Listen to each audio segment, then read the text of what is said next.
This is Sarah Finkelstein. Thank you for joining me on the Sarah Finkelstein Show. And as usual, I have a question for you. And that question is,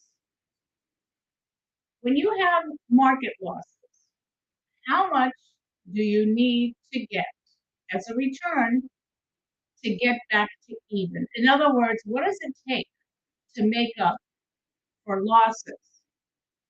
Well, let's take a look. So the market goes up and the market goes down. I think we all can agree with that, right? We do know that over time the market does go up, but in the short term, the market does have dips. As you can see here by this slide, we've had a few dips along the way, but we are currently in a very long bull run market, meaning the market has been going up, up, up. And the normal bull run time period is about 7 to 8 years. It's been what now, like 13 years? So maybe you've heard some professionals, some experts say that we are due for a correction. Yes? Would you agree? What happens if the market goes down at the most inopportune time for you, for your retirement years, for your family? What happens then?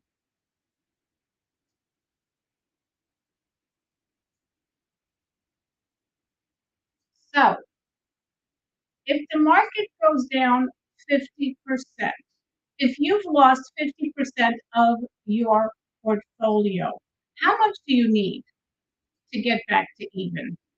Have you ever thought about it? Well, a 50% loss, and I've heard people say, well, if you lost 50%, you need 50% to get back to even. No, that is not correct. If you lose 50%, you need 100% to make up your losses to get back to even. Well, what if you lose 20% in the market? How much do you need then to get back to even? If you're looking at the slide, you know the answer. It's 25%. We always need more than our loss to get back to even. If you lose 40%, you need 66% just to get back to even. So think about that. Now, during our lifetimes, when we are younger and how we invest is very different than in our older years as we get closer to retirement or maybe even being in retirement. So a young person can afford to take more risks. Why? Because a young person has a long time horizon. That young person may have decades ahead of him or her in order to make up for any losses that he or she may encounter along the way during their working years.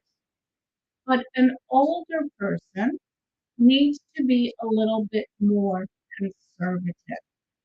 Why? Because an older person may not be able to go back to work for another 30 or 40 years to make up for those losses. So that is why how you invest is different in your younger years than it is in your older years, especially when you're getting really close to retirement.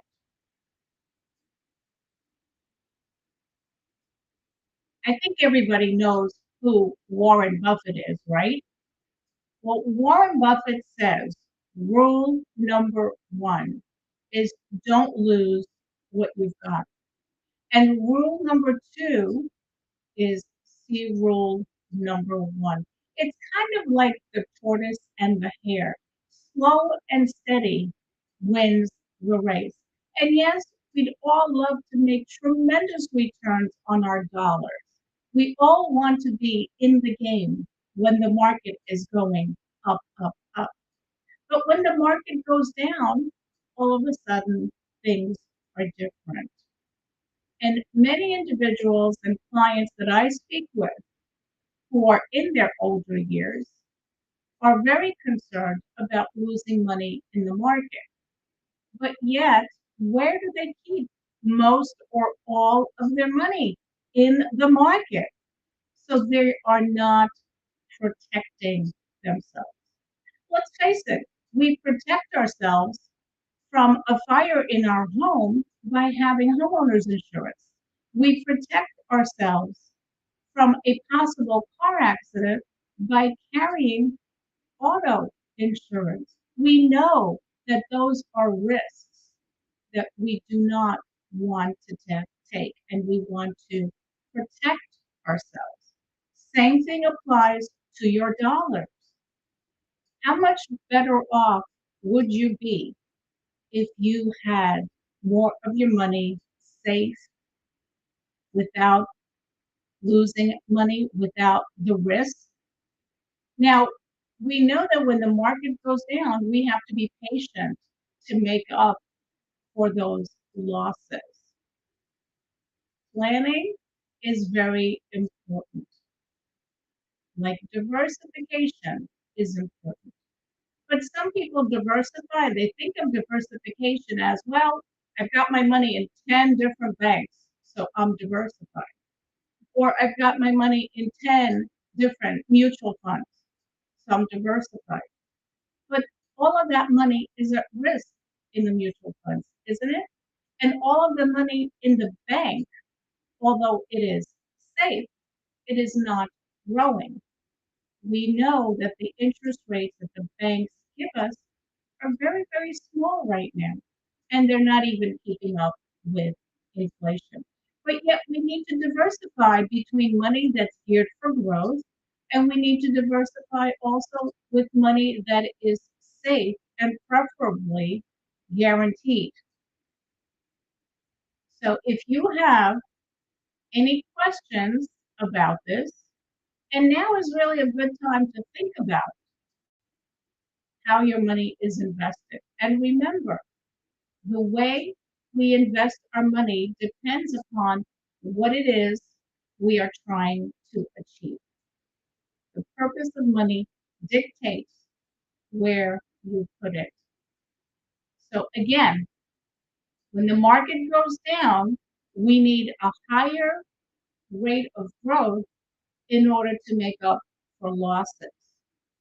Sometimes it takes a long time to make up for losses. Sometimes it takes years to get back to even. So remember about the foundation, your financial foundation. You have to have some money that is safe, regardless of age. Even a 20 or 30-year-old needs to have some money that's absolutely safe.